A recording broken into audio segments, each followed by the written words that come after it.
Before cities had names, before kings wore crowns, and honestly, before anyone had ever written down a single word, humanity made a choice that completely changed the planet forever. Welcome to this explainer, my curious friend. Today, we're traveling all the way back to the very beginning of everything you know to solve a massive geographic puzzle. We are going to mentally stand at the edge of a muddy, unpredictable river and ask a question that sounds super simple at first, but is actually one of the most profound mysteries in all of human history.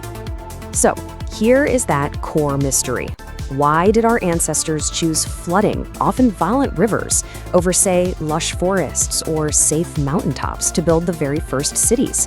I mean, think about it. You use electricity, writing, math, and organized government every single day, right? Well, every single one of those modern marvels traces its roots directly back to a handful of dangerous, muddy riverbanks where small groups of humans finally figured out that water could be tamed. And taming that water, that was the absolute key that unlocked everything else. To figure out exactly how this happened, we're gonna follow this quick roadmap.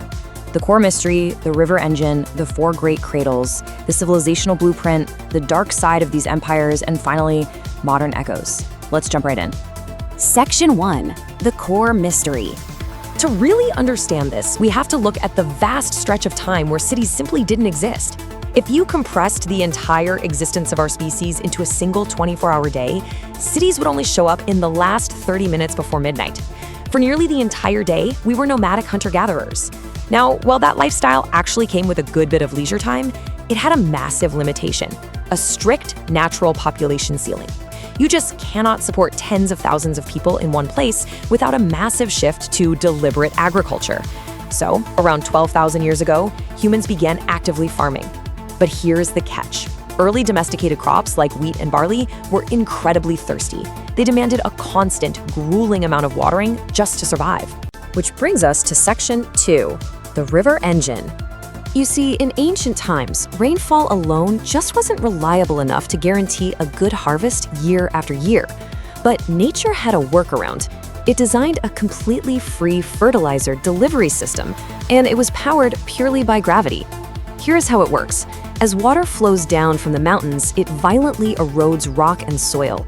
By the time that water reaches flatter land, the river slows down and just drops all that rich, heavy sediment, which we call silt, directly onto the floodplain.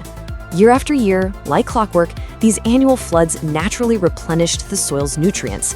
Ancient farmers didn't need to understand complex soil chemistry. They just knew that the mud closest to the river produced unbelievably abundant harvests. And that abundant harvest, that created what we call an agricultural surplus. This is literally the biological key that unlocked human potential. Think about it this way. If every single person in a village has to farm just to survive, you don't get a civilization. Everyone is too busy surviving. But if the river's fertility allows a single farmer to feed 10 people, wow. Those other 9 people are suddenly freed up from the fields. They now have the time to invent the wheels, study the stars, build a pyramid, or become full-time scribes. It's a total game changer. Section 3, the four great cradles. Let's travel to the actual places where humanity first mastered this mud.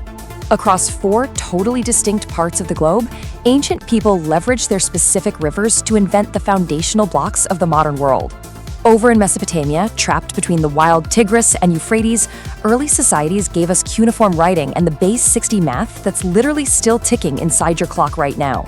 Along the Nile, Egypt developed brilliant geometry just so they could redraw their farm borders after the annual floods washed them away.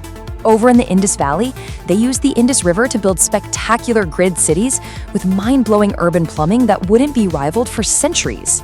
And in China, the Yellow and Yangtze rivers nurtured immense societies that created oracle bone script and domesticated early staples like rice and millet. There is a very good reason an ancient Greek historian famously declared that Egypt is the gift of the river.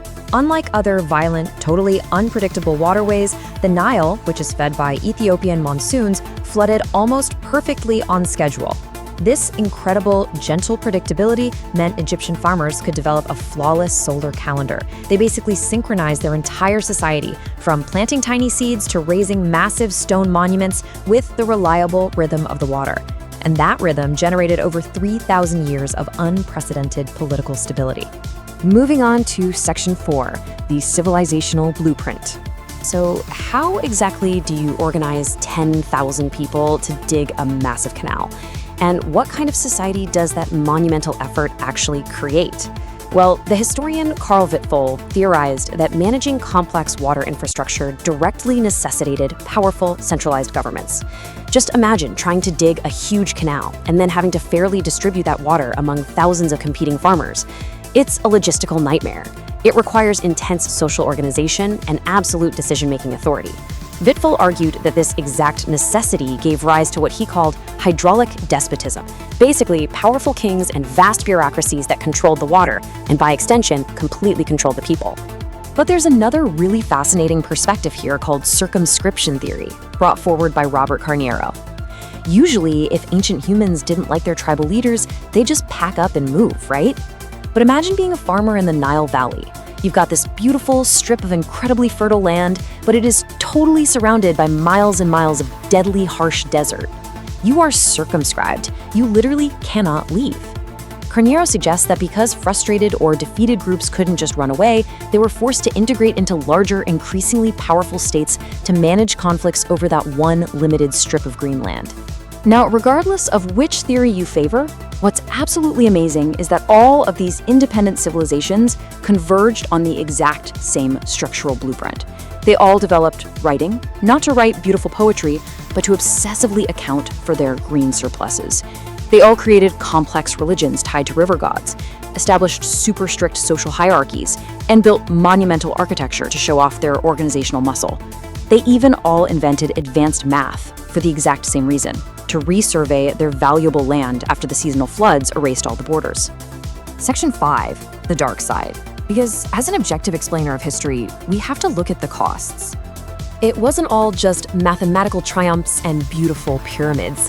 This massive leap in human civilization came with some devastating prices. Take the long-term ecological damage, for example. In Mesopotamia, constantly irrigating in a blistering climate meant the water evaporated quickly, leaving a crust of salt behind that slowly poisoned the very soil that fed them. Plus, these societies relied heavily on brutal systems of forced labor to construct those massive public works. On top of that, populations lived packed tightly together alongside still water, exposing them to terrible waterborne parasitic diseases.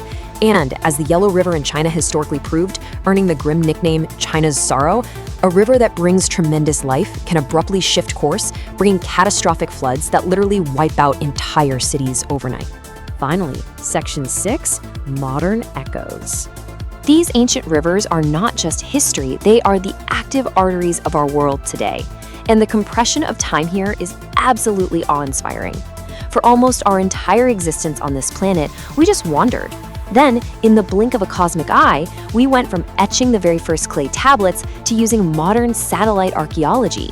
Today, researchers literally use orbital technology to map ancient dried-up riverbeds from space, which helps us understand exactly how shifting waters caused once mighty empires to just vanish into the dust. And today, modern nations are engaged in intense diplomatic negotiations over the exact same water resources that birthed civilization in the first place. Ethiopia, Egypt, and Sudan are currently navigating the impacts of the Grand Ethiopian Renaissance Dam on the flow of the Nile. Over in Asia, India and Pakistan manage shared critical water resources through the vital Indus Waters Treaty. These ancient waterways remain the absolute center of gravity for international cooperation, economic development, and modern water security. So, as we wrap up this explainer, I want to leave you with this provocative thought regarding our own modern infrastructure and changing climate. Are we truly so different from our ancestors? Sure, we've traded clay tablets for smartphones and earthen levees for massive concrete dams, but our survival still fundamentally relies on the delicate stability of our environment, our agriculture, and our waters. The next time you check your calendar or look at a clock divided into 60 minutes, take a second to remember those ancient farmers standing on a muddy riverbank. Thank you for joining me to explore these secret rivers that built us all. Stay curious,